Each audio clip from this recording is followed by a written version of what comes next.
Parce que je sais pas, moi j'ai du mal, je reconnais, j'ai du mal. Autant les gens comme Nicolas, je le sens bien, je sais ce qu'il a voulu dire, Barbeau aussi, mais alors... Mais vous le cherchez bien, mais vous m'avez dit que vous étiez souvent opposé à lui. Oui, c'est vrai, mais je sais ce qu'il veut, je sais ce qu'il cherche.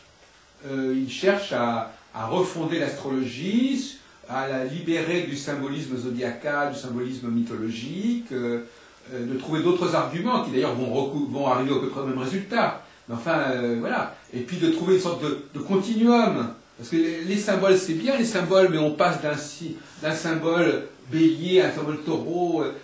On ne voit pas toujours le lien entre un symbole et un autre en astrologie. Alors que si on le relie à un système, on voit des choses... Ce qui me gêne un peu, c'est cette astrologie qui est censée être dans l'harmonique, en tout cas dans la continuité, dans la cyclicité. Quand elle est chargée de symbolisme, elle devient discontinue. Et moi, je suis toujours terrifié quand les gens me disent « Ah oui, mais je suis bélier et pas taureau parce que je suis né une heure avant, etc. » Le symbolisme, ça crée de la discontinuité, finalement. C'est très intéressant, le symbolisme, mais finalement, en astrologie, ça apporte des ruptures de rythme.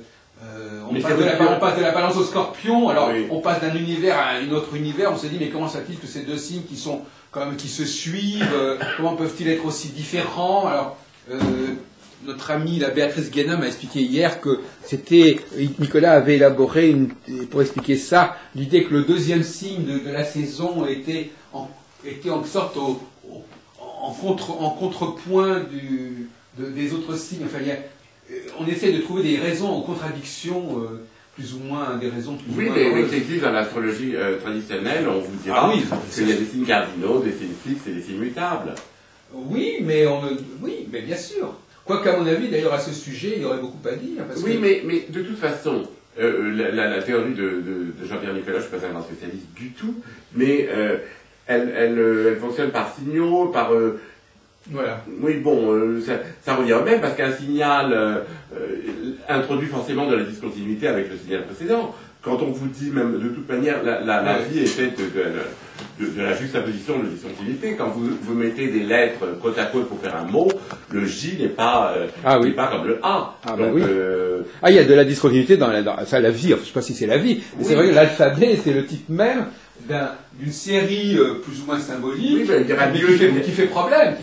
Non, mais en tous les cas, pour revenir à votre question de pourquoi on est balance, on n'est pas scorpion, d'abord c'est pas tout à fait vrai. Vous pouvez, comme moi par exemple, je suis vierge, ascendant vierge, mais le maître du signe solaire et de l'ascendant est en balance. Donc, j'ai forcément de la balance. Mais c'est le passage. En fait, ça s'explique, c'est-à-dire que si vous êtes né à la fin d'un signe, vous avez forcément, enfin pas forcément, mais en tous les cas très, très fréquemment, des planètes qui vont aller dans l'autre signe, soit Vénus ou Mercure. Oui, donc vous allez avoir des éléments qui vous rattachent à l'autre signe. Bon, voilà. Oui, mais qui ne... c'est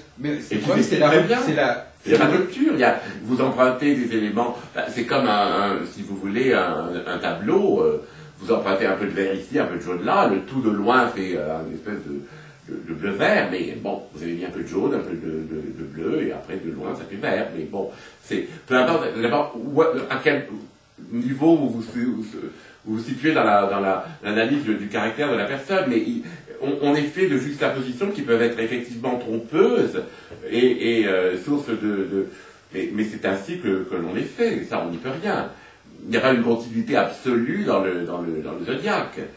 Il n'y a pas de continuité absolue, puisqu'on va passer forcément du jour le plus court au jour le plus long. Donc il y a des ruptures qui vont être... Comme vous dites, on va passer, et le passage peut ne pas se faire. Et le passage se fait sentir. Il y a bien des jours dans l'année, vous allez dire, mais c'est fou ce que les jours rallongent. Le problème, justement, dans le cas de la balance et du scorpion, c'est que ce sont quand même deux signes de la même saison. Oui, mais saison ou pas, à l'intérieur de la saison, vous avez quand même des périodes de l'année où les jours rallongent bigrement. Et ça change tout. Si vous rajoutez presque, il y a des mois d'année où à l'intérieur d'une même saison, vous rajoutez 2 heures dans la durée du jour. Oui, bien sûr. Donc là, vous changez complètement la perception qu'on va en avoir. Oui, bien sûr. Mais enfin, moi, je répondais par rapport à Nicolas. Nicolas, il a théorisé d'une façon assez talentueuse, mais malheureusement pas très claire. Il a théorisé toute cette différence de signaux, de lumière. Il a, disons, oui, il a créé, il a modélisé, si vous voulez, quelque chose qui était un petit peu comme ça, juxtaposé, comme vous dites. Écoutez, ça convient, ce système convient à certains esprits, à certains astrologues. Ah, il y a beaucoup d'astrologues pour qui le symbolisme est fondamental. Et il ne convient pas à d'autres. Moi, il ne me parle pas beaucoup, et il ne m'aide pas vraiment. Donc je ne l'utilise pas beaucoup, son système, parce que c'est un système, malgré tout, il n'utilise pas les symboles, mais il utilise un système. Donc, je ne veux pas le critiquer. Ah, mais moi, de toute façon, moi, je ne le défends pas. Il convient à certaines personnes, il convient à certains astrologues, il leur parle. Moi, il ne me parle pas du tout. Non, mais je préfère l'espèce de confusion bizarre, l'espèce comment dirais-je, de la mythologie, même si elle est tout embrouillée, etc. Je trouve que son système aussi est très embrouillé et que la terminologie en est parfaitement incompréhensible et même risible. Alors donc, à partir du moment où ça me donne plutôt envie de rire que de comprendre mon prochain, ça n'a pas rempli sa fonction. Mais ça, c'est ma réaction personnelle. Non, mais vous n'êtes pas le seul, certainement. Oui. Il y a des gens pour qui c'est l'alpha et l'oméga de l'astrologie, et qu'en dehors de ça, rien n'existe. Donc, tant mieux pour eux. Si ça leur correspond, et si ils arrivent à mieux gérer les relations autour d'eux, je n'ai pas cette impression, mais bon, c'est peut-être le cas. C'est encore pire sans l'astrologie conditionnaliste, Jean-Pierre. Oui, d'ailleurs, souvent, ce qui est assez amusant, d'ailleurs, c'est une question que, l'autre jour, j'interviewais à Catherine Aubier, justement, et je lui posais des questions sur certains sujets, et puis elle me disait, allez voir Nicolas. C'est-à-dire qu'elle me disait, bon, moi j'ai pas envie vraiment d'en parler, mais et je crois que c'est assez, cette modestie qui consiste à dire, bon, écoutez, moi, je vais vous soutenir, je vais vous soumettre une position qui peut, je voudrais savoir ce que vous en pensez, à savoir que tous les astrologues ne devraient pas parler d'astrologie. Ils devraient faire leur métier. Mais ne devrait pas dire je vais vous dire ce que c'est que l'astrologie. Et c'était un peu la réaction de Catherine Aubier. Sur certains sujets, il faut être modeste, se dire voilà, moi je pratique, j'utilise des connaissances qui ont. Voilà. Mais bon, parce que la grande question, monsieur Delmar, c'est qu'est-ce que c'est qu'un grand astrologue? J'en ai parlé l'autre jour. Est-ce qu'un grand astrologue, c'est un grand praticien d'astrologie? À ce moment-là, est-ce que Barbeau est un grand astrologue parce qu'il est un grand praticien d'astrologie? Probablement pas. Ni Nicolas, ni Ruperti, ni Rudyard. Donc, j'ai eu un débat il n'y a pas longtemps qui va apparaître hier sur la télévision. Quelqu'un qui disait, mais moi, un astrologue, pour moi, il disait, mais Barbeau aussi pratique l'astrologie, la constellation. Je lui ai dit, oui, il la pratique, mais c'est pas ça qui fait qu'il est un grand astrologue. N'est-ce pas? Donc, un grand astrologue, c'est quand même quelqu'un qui parle bien de l'astrologie, qui en parle de manière intelligente. C'est pas forcément un grand praticien. Et donc, par conséquent... J'ai l'impression que là, dans les exemples que vous avez donnés, un grand astrologue, c'est une personne qui fait école. Peut-être. C'est possible. C'est une question que je vous pose, effectivement. Je dirais ça. Sociologiquement, moi, je me pose la question, qu'est-ce qui fait qu'on dit... Quand on dit que quelqu'un est un grand chirurgien, il n'y a aucun doute qu'il est l'auteur d'un certain nombre d'opérations qui ont merveilleusement réussi. Bon, ou d'une technique de chirurgie. Ah oui, en effet. Il a peut-être pu lancer une technique, il a pu faire école, il n'est pas forcément le meilleur praticien de cette technique. De même qu'un grand metteur en scène n'est pas forcément un bon comédien. Donc, non, mais ça n'a rien à voir. Un grand metteur en scène, c'est un metteur en scène qui aura signé des œuvres marquantes qui ont introduit un tournant. On peut dire que Truffaut est un grand metteur en scène, même si on ne trouve pas ses films toujours très intéressants ou très bons, parce qu'il a introduit et théorisé mieux que les autres ce phénomène de nouvelle vague. Oui. Bon. C'est pareil pour les astrologues finalement, non? Oui, c'est pareil pour les astrologues, c'est-à-dire ceux qui introduisent quelque chose de nouveau. Jean-Pierre Nicolas est indiscutablement un grand astrologue, à la mesure où il a introduit... Dans ce sens, oui, dans ce sens. Oui. Dans ce sens-là, mais dans tous les autres aussi, oui. Parce que c'est un astrologue connu et qui a introduit une nouvelle façon d'appréhender l'astrologie. C'est pour ça que la question que je vais vous poser, c'était finalement, qui est-ce qui a le droit de parler d'astrologie? C'est une question un peu provocatrice. Mais ça ne veut pas dire forcément que les grands astrologues ont le droit de parler d'astrologie plus que les autres, ou que les grands chirurgiens ont le droit de parler de la chirurgie plus que les autres. Ah non, parce que les grands chirurgiens, c'est autre chose, ça. Ça dépend encore. Après, se donner le droit de parler et de dire des conneries, c'est deux choses différentes.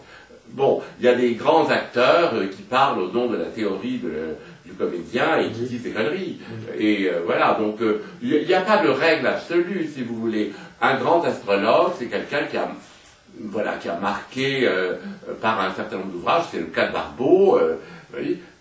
Indiscutablement, il a été un des premiers à intégrer intelligemment les apports de la psychanalyse. Voilà. C'est une question que je me pose moi-même, parce que finalement, dans mes entretiens, je demande souvent à des astrologues qui sont des praticiens de parler de l'astrologie, et parfois je me dis que j'aurais peut-être mieux fait de ne pas leur poser la question. Non, mais il y a des personnes qui peuvent être, sans être des grands astrologues, parler très très bien de l'astrologie, et voilà. Maintenant, si vous en parlez bien de l'astrologie, c'est quand même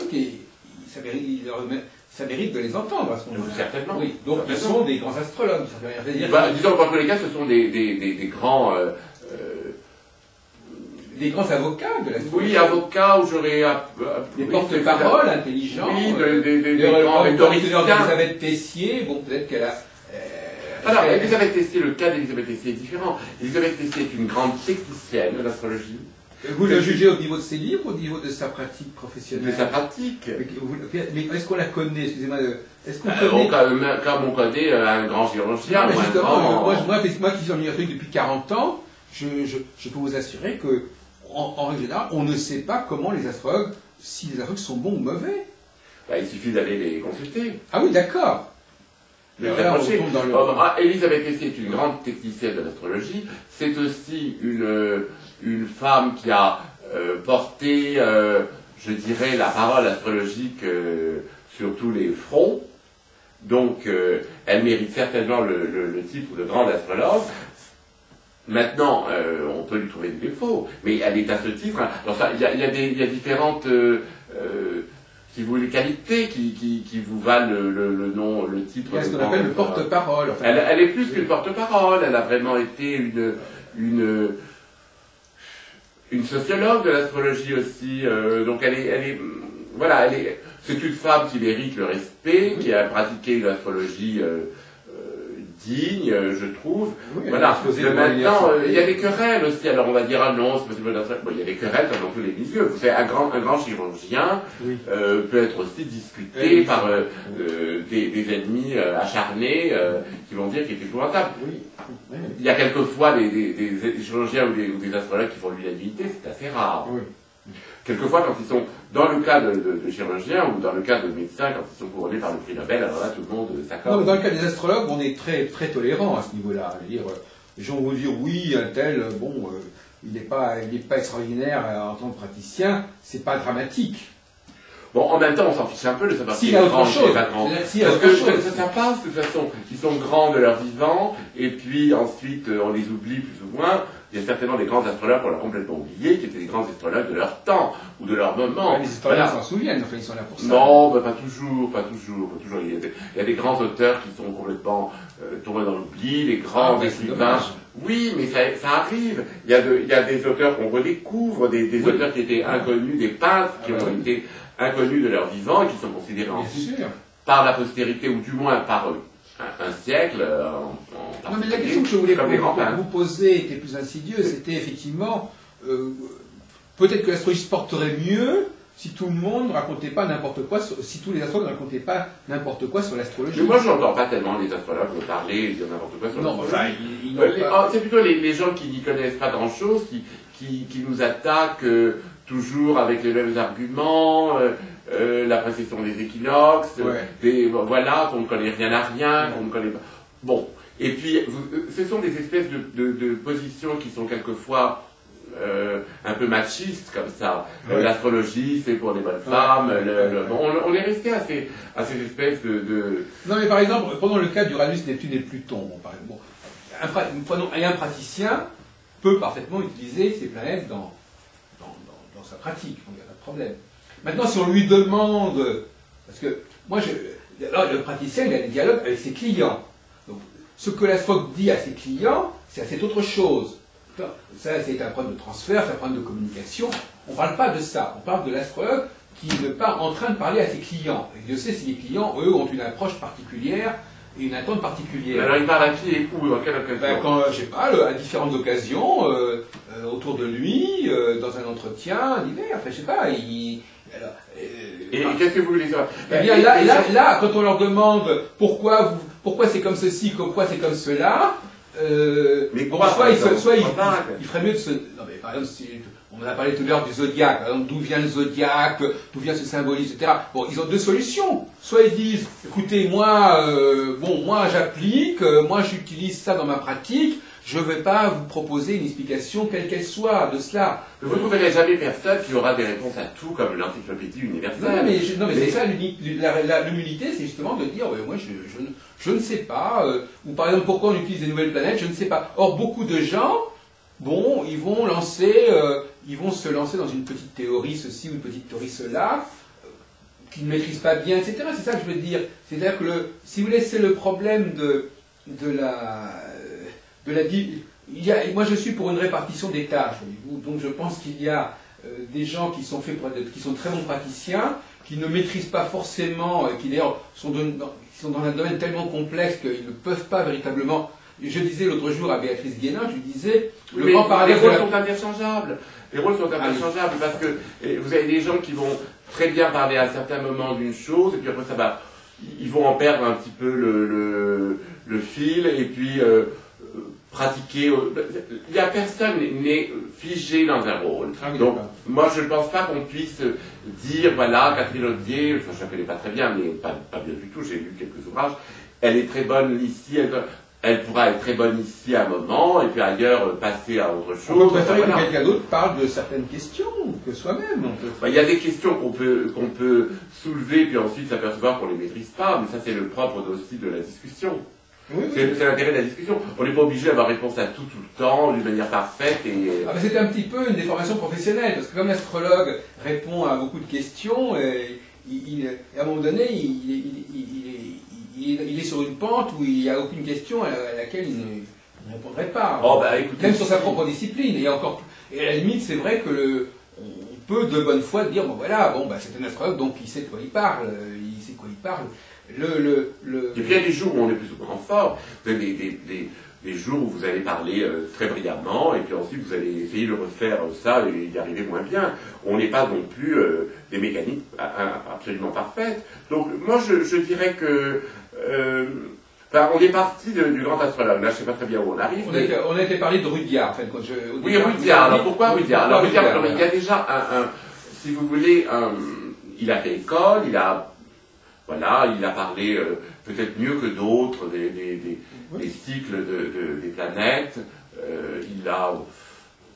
Il avait une espèce de sagesse qui se ressent, qui s'éprouve à la lecture de ses livres. Oui.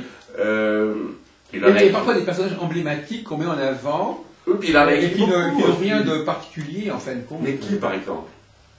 Je sais pas, moi j'ai beaucoup travaillé sur Nostradamus, par exemple. Nostradamus, quand on regarde qui il était réellement, ce qu'il a vraiment fait lui-même, on s'aperçoit qu'il y a beaucoup de choses qui ne sont pas de lui, par exemple. Je reviens. Vous permettez? Oui, votre chien. Oui. Non, mais ça, ce que vous dites, c'est bon. Je crois qu'il y a des moments où on a besoin de choisir une figure de proue, un personnage emblématique qui n'est pas forcément spécialement intéressant intrinsèquement. Oui, il y a des personnes qui sont des porte-drapeaux. C'est vrai, et des personnes qui remplissent un peu le rôle d'icône. Oui, c'est une question qu'on peut se poser. C'est une question qu'on peut se poser dans tous les domaines. Quand vous avez une icône de la mode, ça ne veut pas dire qu'elle a eu un parcours absolument irréprochable. On prête qu'aux riches, comme on dit, on l'attribue comme ça. C'est-à-dire, oui, puis surtout à une époque où l'image, la médiatisation sont très importantes, il est plus facile de se reconnaître dans des icônes qu'on invente et qu'on propose, et dans lesquelles ensuite chacun va se reconnaître. Si je vous parle de Sonia Rykiel, vous allez dire costume noir, c'est une espèce de... Elle est une icône de la mode, on se demande pourquoi, parce qu'il y a des gens qui peuvent trouver que ces vêtements sont affreux. Donc, si vous voulez, c'est une façon de repérer dans le paysage et de fournir à un public, à des différentes tribus, des repères, c'est tout. Alors bon, Dalrudia, pour vous, pour moi, c'est important. Jean-Pierre Nicolas, ça veut dire quelque chose. Vous avez plein de gens pour qui ces noms ne veulent absolument rien dire. Ah ben ça, écoutez, ça je suis bien d'accord que... Donc, de même que Sadia Riquel, si vous allez peut-être dans un village de l'Oklahoma, c'est pourtant pas le bout le fin fond de la jungle, on vous dira Sadia Riquel, nous en avons entendu parler. Oui. Et les vêtements, ils ne savent pas du tout ce que ça veut dire. Donc, si vous voulez, tout ça est très relatif, évidemment. C'est limité dans le temps, dans l'espace, c'est limité à voilà, un public captif qui sait ce que ça veut dire. Évidemment, tout ça est très très relatif, mais à l'intérieur de nos micro-cosmes différents, on sait plus ou moins se répondre à travers ces exemples, ces icônes, maintenant que derrière ne se cache rien du tout, et que peut-être cette telle couturière très célèbre n'a pas, effectivement, je parle, mettons, de Chanel, n'a pas inventé véritablement tout ce qu'on lui attribue. Après, ça devient des espèces de légendes, évidemment. Oui. Est-ce que quelqu'un saurait dire, si on vous présente un modèle Chanel fait par Karl Lagerfeld, il y a un modèle Chanel à part quelques personnes qui travaillent pour Chanel, personne ne saurait les reconnaître. Non, mais il y a quand même beaucoup d'astrologues qui me répondent très clairement que, d'abord, ils ne cherchent pas du tout à défendre l'astrologie, n'est-ce pas? Souvent, c'est comme ça. Moi, je pratique l'astrologie, je ne cherche pas à la défendre, je ne cherche pas à l'exposer. Non, mais c'est vrai qu'avant, on l'a pas. C'est raisonnable, il y a une attitude raisonnable. Mais je trouve que c'est une attitude raisonnable, c'est un peu la mienne d'ailleurs, parce que, bon, la défendre auprès de qui? Il arrive que les télévisions vous appellent, m'appellent, et me demandent, etc., de participer à un débat. Et oui, alors justement. Mais bon, ça, je ne le fais pas. Oui. Parce que les débats sont faussés, sont très souvent typés. Je l'ai fait, bien sûr, je me suis fait prendre parce que on vous coupe vos réponses, vous passez pour un imbécile alors que vous avez répondu et argumenté quelquefois cloué le bec à vos interlocuteurs, mais c'est coupé au montage. Vous n'avez aucun droit de regard. Donc, vous passez pour un niais alors que vous êtes défendu. Ouais. Donc, ça ne sert pas à grand-chose. Ça intéresse les télévisions lorsqu'il y a vraiment presque des échauffourées, des disputes qu'on en vient presque aux mains, que les gens se traitent de tous les noms d'oiseaux. Alors ça amuse, parce que ça passe ensuite aux appliques. Mais si vous avez une discussion argumentée, ça n'intéresse personne. Donc d'ailleurs, ils ont un petit peu arrêté de le faire. Mais enfin, on aime bien vous titiller sur les choses comme ça. Ça n'a pas grand intérêt. C'est une espèce de mode, de vogue. Mais ça ne fait pas avancer le débat. Parce que vous ne convaincrez jamais les gens. Ceux qui n'y croient pas, c'est presque culturel. Ça vient avec le lait maternel. Ceux qui y adhèrent ou y trouvent un intérêt, c'est parce qu'ils ont justement un autre type de culture, plus universelle, une sensibilité qui est cosmique. Alors bon, l'apport de l'astrologie, oui, mais enfin, si vous voulez, moi je vous écoute. Je pense quand même qu'il n'est pas indifférent. La façon dont on présente l'astrologie n'est pas indifférente. Vous êtes en train de me dire quelque part que finalement, il y a des gens qui ont une capacité d'empathie par rapport à l'astrologie qui fait qu'ils l'acceptent telle qu'elle est, ce qu'elle représente. Non, mais ce qui serait intéressant, c'est d'avoir, comme dans certains pays européens, des universités, des chaires où l'on puisse sortir de ces chapelles dans lesquelles sont confinés les astrologues en France pour vraiment participer à des débats nourris, sans être automatiquement attaqué, parce que quand vous allez suivre un cours de philosophie, on ne vient pas immédiatement attaquer la philosophie et dire à quoi elle sert. En fait, nous les astrologues, quand on est confronté à un public, il y a la moitié du public qui nous insulte, nous injurie, nous fait le charlatan. Alors, c'est un débat qui est moyenâgeux, il faut en sortir pour proposer quelque chose. Tant que vous restez dans le débat, vous collaborez avec les esprits rétrogrades. C'est comme les gens qui veulent absolument discuter, je reviens à mon autre dada, de l'homosexualité, est-elle ou n'est-elle pas un délit, un vice, etc. Non, évidemment. À partir du moment où vous venez participer à ce genre de débat, vous apportez de l'eau au moulin, à leur moulin, ou bien les juifs, ou bien toutes ces minorités. Donc on n'a pas lieu de défendre auprès de gens complètement fermés quelque chose qui a fait ses preuves. C'est à eux de s'ouvrir, c'est pas à nous d'aller les convaincre, parce que on n'y arrivera jamais, vous n'y arriverez jamais. Et au contraire, vous allez à la fin être ridiculisé. C'est ce que je m'évertue à vous dire. Je pense que ce genre de débat est totalement stérile. Il vaut mieux pratiquer, et par la pratique, convaincre, éventuellement faire de nouveaux adeptes, etc. Donc vous pratiquez l'astrologie, vous la pratiquez honnêtement, vous avez des résultats qui sont intéressants, qui ne sont pas forcément quantifiables ni mesurables, mais qui sont intéressants. On écoute la sagesse que vous exprimez, et là, c'est plus important que d'aller en chair discuter, comme l'a fait souvent Elisabeth Tessier. Elle s'est épuisée à faire quelque chose, les astrologues eux-mêmes ne l'ont pas soutenue, et le public n'a fait que dire qu'elle était mal conseillée, mal habillée, mal coiffée, enfin des sottises. Donc si vous voulez, on voit bien que ce débat, sous cet angle-là, est stérile. Je pense que c'est que la pratique d'une astrologie intéressante vaut beaucoup mieux que les combats stériles entre différentes écoles d'astrologie. Vous êtes une mauvaise astrologue parce que vous n'avez pas dit ceci, vous êtes un bon astrologue parce que vous avez... Ça n'a aucun intérêt. Ça, c'est une manière de s'affaiblir, si vous voulez. D'affaiblir le corpus astrologique. C'est pas du tout une manière de le fortifier.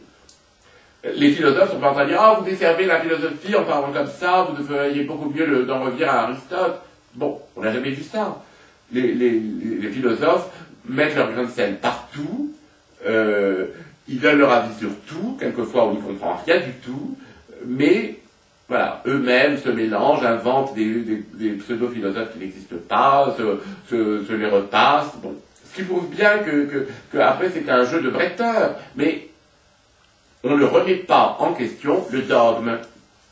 C'est comme ça. On accepte une fois pour toutes. Ça n'a probablement pas toujours été le cas, mais c'était le cas aujourd'hui. La psychanalyse elle-même est soumise à ce genre de pratique qui est, à mon avis, tout à fait néfaste, parce qu'il y a des chapelles qui se heurtent, et la portée de la psychanalyse en est diminuée. Bon, on en est toujours à remettre en question, des gens vont dire « Ah, je ne fréquente pas les psychanalystes, je ne mange pas de ce pain-là. » C'est absurde. C'est absurde, c'est une position défensive qui est idiote. Mais elle existe, et elle est encore très courante. Donc moi, ce que je peux dire à propos de l'astrologie, c'est qu'on n'a pas à la défendre, effectivement. On n'a pas à la défendre. Elle existe, elle est. Tout.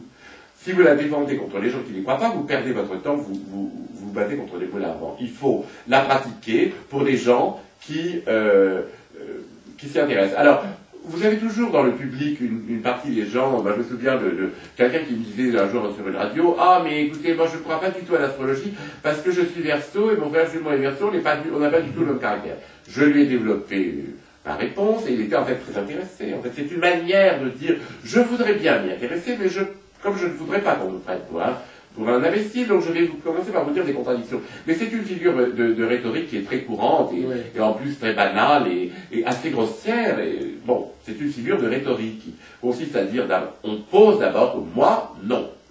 Mais après, on introduit le débat là-dessus. Alors c'est de la mauvaise foi. On n'est pas obligé des fois on peut le faire parce qu'on est dans un milieu qui n'est pas hostile, on sent que c'est une façon de vous titiller, de vous poser des questions. Voilà, c'est d'accord. Mais moi, je ne le fais que lorsque j'ai une certaine confiance et une certaine connaissance du milieu qui me reçoit. Quand je ne connais pas les journalistes ou que je ne connais pas les gens qui m'interviewent, je ne le fais pas parce que ça peut tourner à mon désavantage. Par un montage, je pratique moi-même le montage dans mes documentaires, je dis qu'on peut faire dire aux gens le contraire de ce qu'ils ont dit. C'est possible. Il suffit d'isoler ou de leur faire dire ce que vous avez envie de leur faire dire. On isole des phrases ici et là, et finalement vous leur faire dire tout et son contraire. Donc, ça n'est pas un jeu que l'on peut pratiquer de bonne foi. Pour ça qu'il faut être vigilant. Ce sont des débats où on a beaucoup plus à perdre qu'à gagner. Vous ne convaincrez personne, et vous passerez pour la tête du turc de service. Enfin, c'est le cas de vraiment Elisabeth Tessier, pour qui j'ai beaucoup d'estime. Oui, je vois, oui. Et je trouve qu'elle s'est... elle n'a pas agi dans son propre intérêt. Oui, elle s'est desservie. Hein. Elle s'est desservie beaucoup, et je suis pas absolument certain qu'elle ait autant qu'elle le souhaiterait, servir l'astrologie. Mais cela dit, pour revenir au commencement de notre entretien, Michael Delmar, l'astrologie peut avoir à se réformer. Et ça, c'est sûr, qu'elle se réforme. Et les astrologues se posent des questions sur savoir ce qui... ils ont quand même ce mérite de se poser la question, alors tout à certains, même si c'est des petits groupes ou des petits colloques, on va dire, il y en a qui se posent la question de savoir on en a parlé tout à l'heure, que l'astrologie a pu être envahie par certaines choses qui la parasitent. Par quoi, par exemple tout à l'heure, on parlait de certaines formes d'astro... Vous parliez tout à l'heure des maisons solaires, par exemple. Bon, il y a des choses qui se sont... Il y a des choses en astrologie qui sont, pour dire les choses simplement, qui sont plus assurées que d'autres. Voilà. Il y a des choses qui sont plus faciles à prouver ou à justifier ou à laisser entendre comme étant probables que d'autres. Mais on ne va pas mettre tout ce qui est dans les bouquins d'astrologie sur le même pied. Non, mais ça dépend vraiment des périodes. Par exemple, pour Nicolas, par exemple, pour un exemple, lui, il n'accepte pas les nœuds lunaires parce que ça ne correspond pas à des corps planétaires, etc. Je vous donne un exemple. Moi, j'ai commencé l'astrologie dans les années 60, à une époque où, effectivement, on se disait qu'est-ce qu'on va garder de l'astrologie, qu'est-ce qu'on va prendre, qu'est-ce qu'on va évacuer. Par exemple, le Barbeau, dans ses travaux d'astrologie mondiale, il ne tient pas compte du zodiaque, par exemple. Nicolas Gauquelin évacue beaucoup de choses, Nicolas aussi. Moi, je suis né dans une période où, je ne parle même pas de Don les romans, etc. avant, enfin, je suis né dans une période où, effectivement, on se posait cette question. On se la pose beaucoup moins aujourd'hui, je vous l'accorde. Même des gens qui, à l'époque, étaient proches de Nicolas, comme Yves Lenoble, j'ai rencontré l'autre jour, il me dit, finalement, moi, du moment que c'est dans Ptolémée ou que c'est dans les bouquins d'astrologie anciens, je le prends. Voyez-vous. Donc il y a eu un fléchissement ou un découragement, effectivement, peut-être par rapport à des tentatives qui n'ont pas abouti, ou même des gens qui, en voulant trop prouver, ont eu des effets contre-productifs. Mais en tout cas, actuellement, on est dans le découragement idéologique. Vous trouvez ? Ah oui, totalement. Par rapport à ce qui était dans les années 60. Et d'ailleurs, ça a comme répercussion une crise de recrutement. L'astrologie attire de moins en moins ce qu'on pourrait appeler le jeune étudiant de 25-30 ans, qui n'est pas le cas il y a 40 ans. Aujourd'hui, quand vous allez dans des réunions d'astrologie, vous avez des dames de 50 à 60 ans à 95%. C'est pas indifférent, c'est pas neutre. Donc, je dis simplement que c'est comme si on avait l'aggiornamento, comme on dit, d'ailleurs, la mise au jour de l'astrologie était dépassée. Ce n'est plus le moment. Ce n'est plus le moment. Le moment, c'est tout simplement les praticiens ont pris le pouvoir. On peut dire. C'est eux qui semblent avoir le ton juste, l'attitude juste, et les théoriciens ne sont plus que des accessoires, des gens qui pourraient éventuellement, dans certains cas, expliquer l'astrologie. Par exemple, je pense à M. Serge Brémorel, qui est un chercheur très intéressant, un intellectuel de l'astrologie. Lui, il dit, voilà, l'astrologie, elle existe, un fait sociologique, c'est une pratique existante, essayons simplement de la comprendre, d'en rendre compte. Il y a un renoncement à ce qu'on pourrait appeler la démarche keplérienne de réforme de l'astrologie, Kepler qui disait qu'il fallait garder uniquement les aspects et que le reste n'avait pas d'importance. Cette idée, en fin de compte, aujourd'hui, plus on a de facteurs, mieux ça vaut, ça peut toujours servir, on peut en rajouter, etc. Écoutez, je ne suis pas tout à fait de votre avis. Je pense que... je vais moduler un peu ce que vous dites, et en le modulant, je vais préciser ma pensée. Je pense que ce grand courant réformiste auquel vous faites allusion, et qui a eu lieu dans les années 60, 70, mettons, 60, correspondait également à un mouvement général. Ah, peut-être, bien. Il y avait du structuralisme, d'ailleurs. Voilà. Il y avait mai 68 dans l'air. Oui. Bon. Un peu plus tard, vous avez eu ce courant humaniste qui est apparu et qui a conquis beaucoup de personnes, beaucoup de gens. Ça correspondait un peu au reflux du mouvement hippie, je dirais, auquel on peut raccorder tous les astrologues dont on a parlé tout à l'heure. Oui. Dans les années 80, à partir des années 80 et jusqu'à aujourd'hui, Oui. il faut bien reconnaître, que le matérialisme et surtout la finance ont guidé, se sont imposés comme valeur ultime. Aujourd'hui, on ne vous dit pas que c'est l'amitié, la pureté, la solidarité qui sont les principales vertus. On vous dit que c'est le financement des retraites, ou bien on ne parle que de ça à longueur de journée.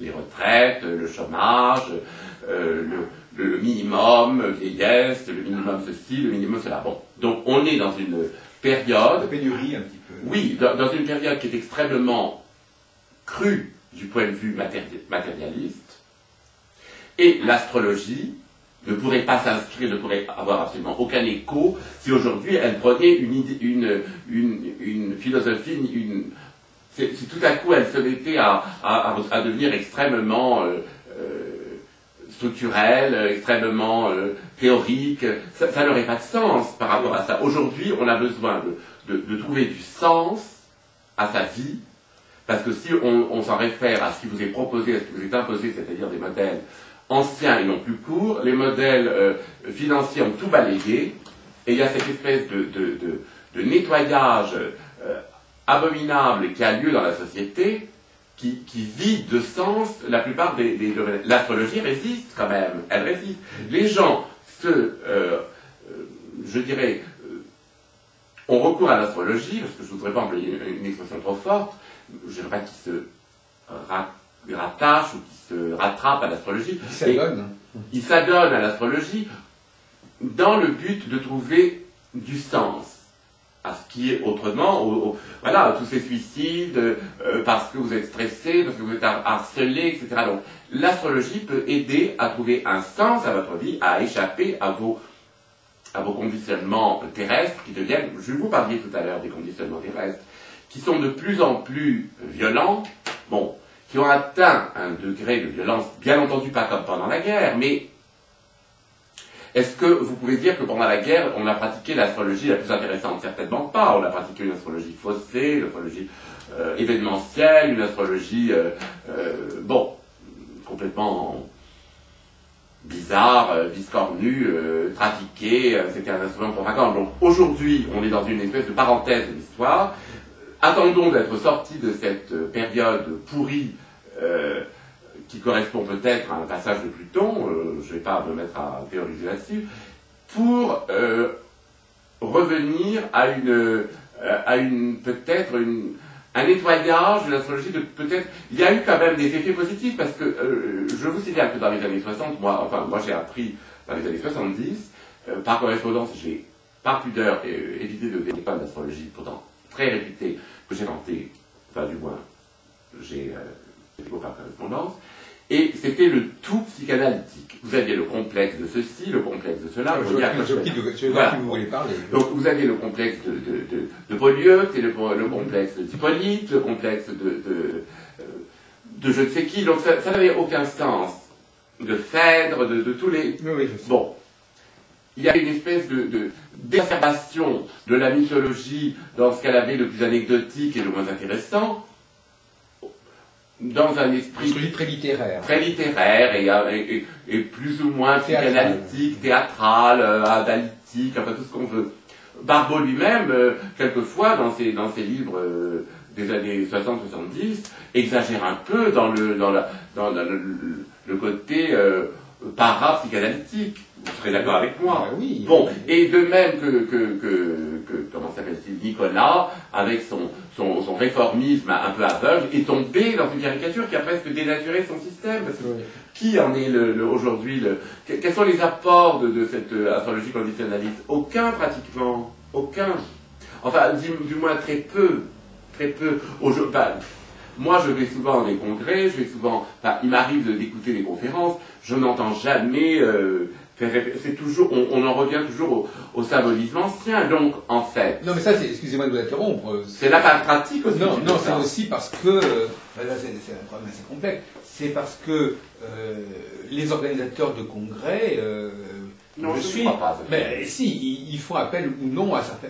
Les organisateurs ont des responsabilités aussi. Non, mais d'accord, mais je ne suis pas tout à fait d'accord. Je pense qu'à un moment donné, les choses, quand elles pénètrent dans l'esprit des gens, dans le public, elles sont là. Elles sont...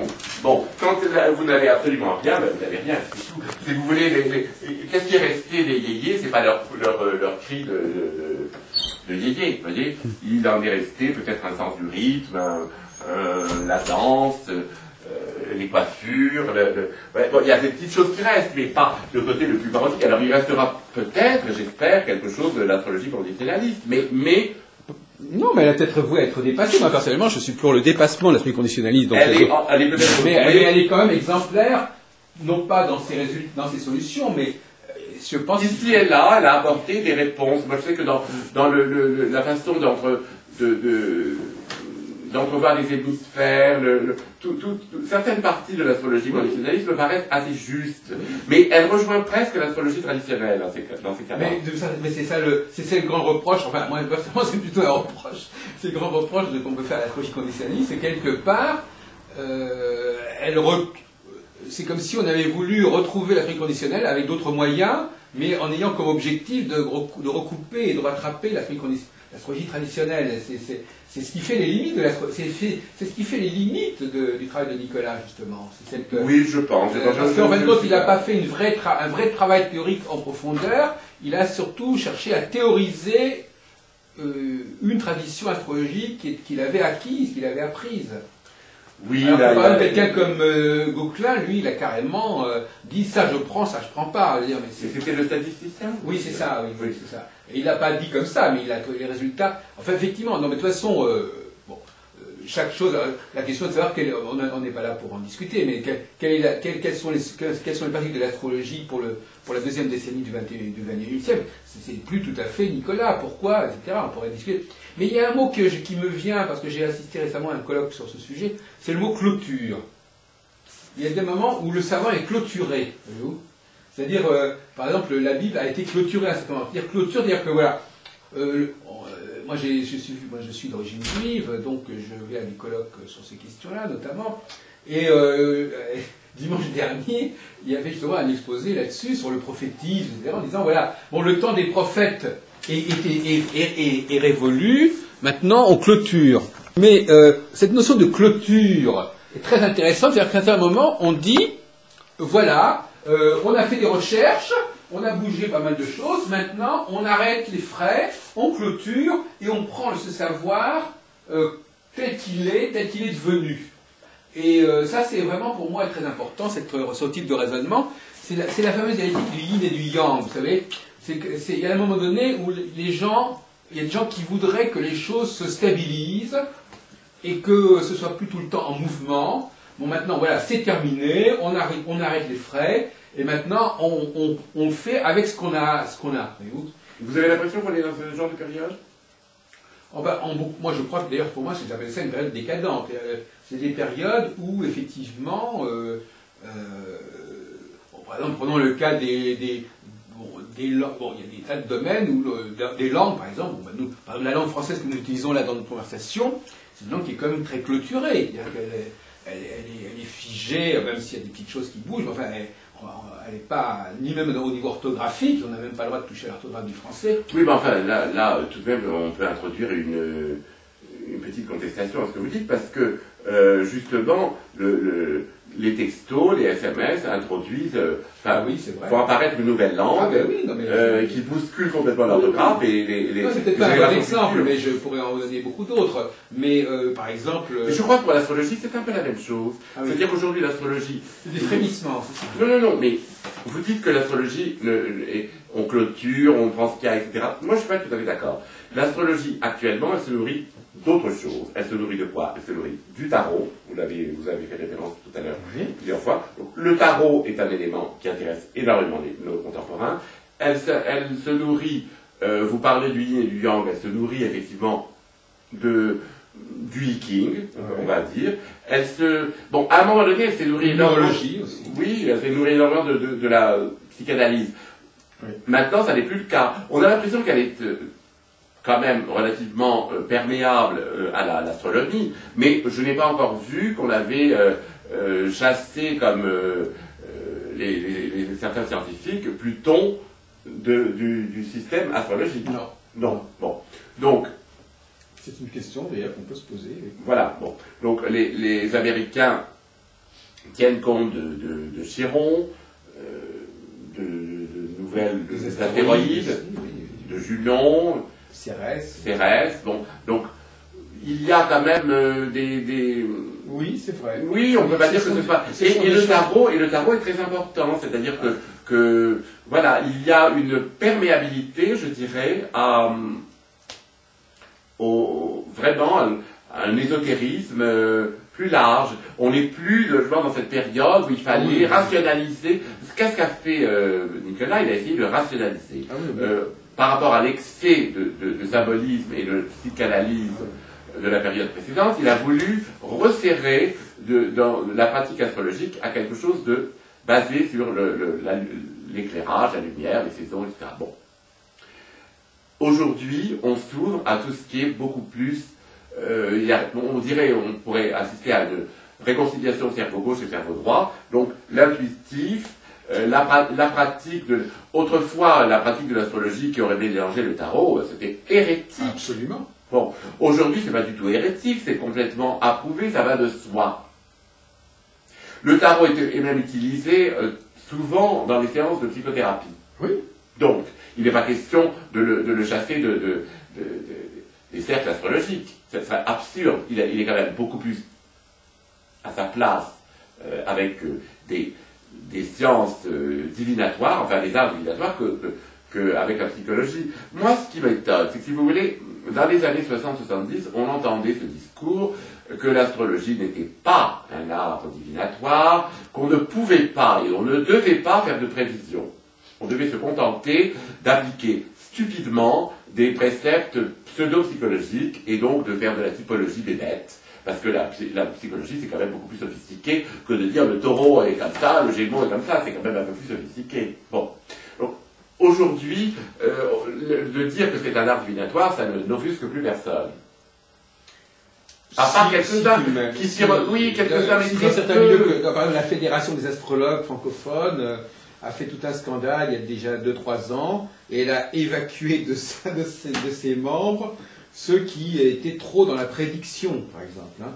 Je ne sais pas si vous avez suivi le débat qui a partagé la communauté astrologique sur ce sujet. Oui, je l'ai vaguement suivi, mais ça me paraît un débat je sais pas, et déplacé. Je ne dis pas qu'il ne soit pas dépassé, au contraire. Non, déplacé, dépassé, complètement inutile. C'est un débat inutile.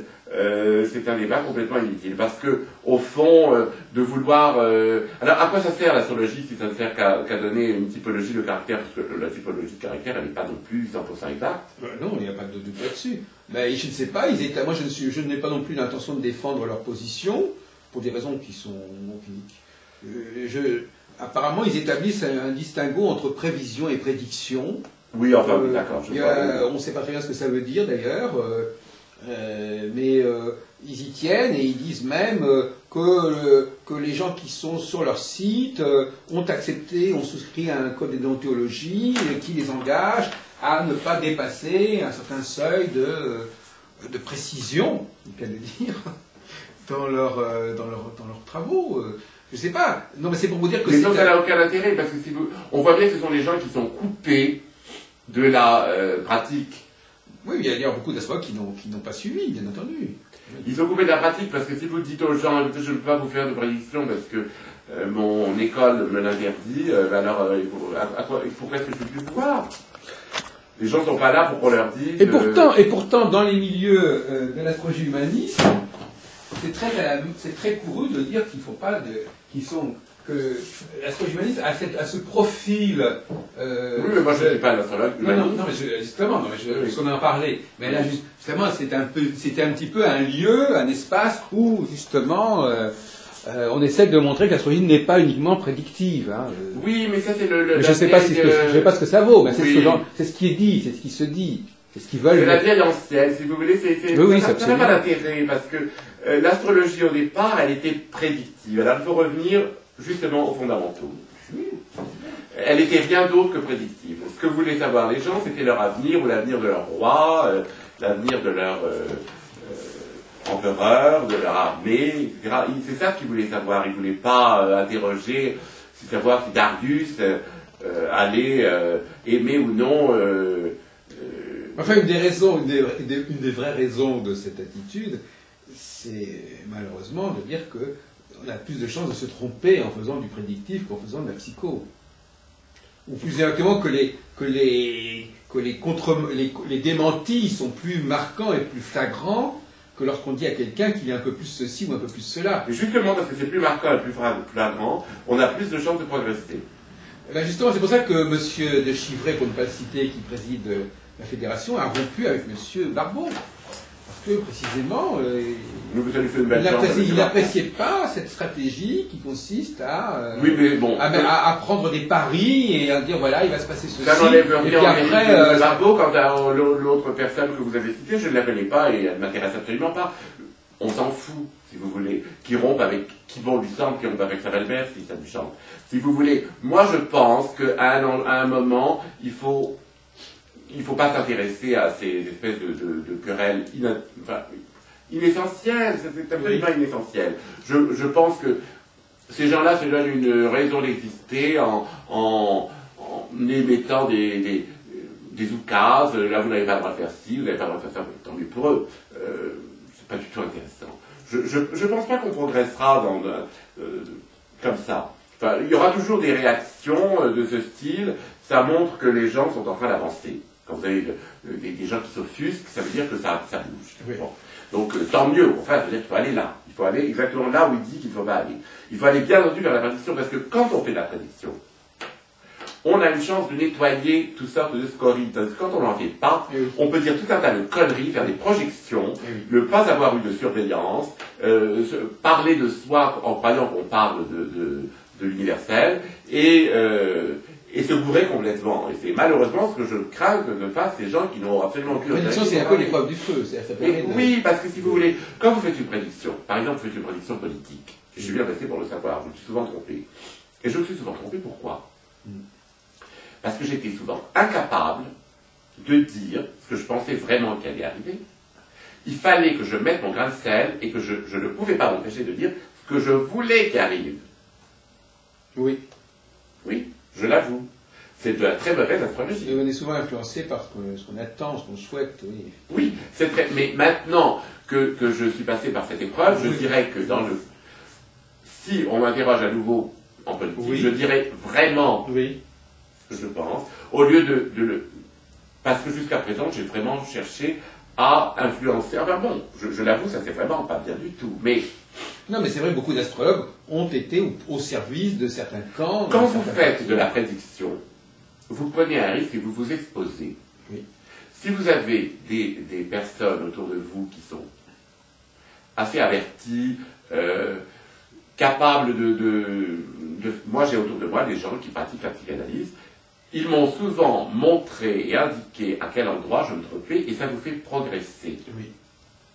Tandis que si vous n'en faites jamais, vous restez dans une espèce de neutralité confuse, de vague, etc.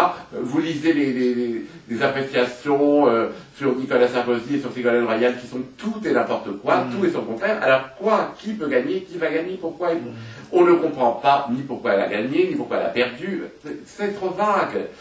À un moment donné, il faut que l'astrologue prenne position. D'ailleurs, Nostradamus n'aurait pas traversé les siècles s'il n'avait pas, peut-être que c'est pas lui qui les a faites, mais en tous les cas, ces centuries sont célèbres parce qu'il a fait des prédictions plus ou moins confuses, mais enfin, il a quand même fait des prédictions. Qui ont été interprétées aussi. Qui ont été interprétées, mais alors d'accord, qu'on puisse les interpréter, ok. Qu'elles soient un petit peu hermétiques, je suis d'accord.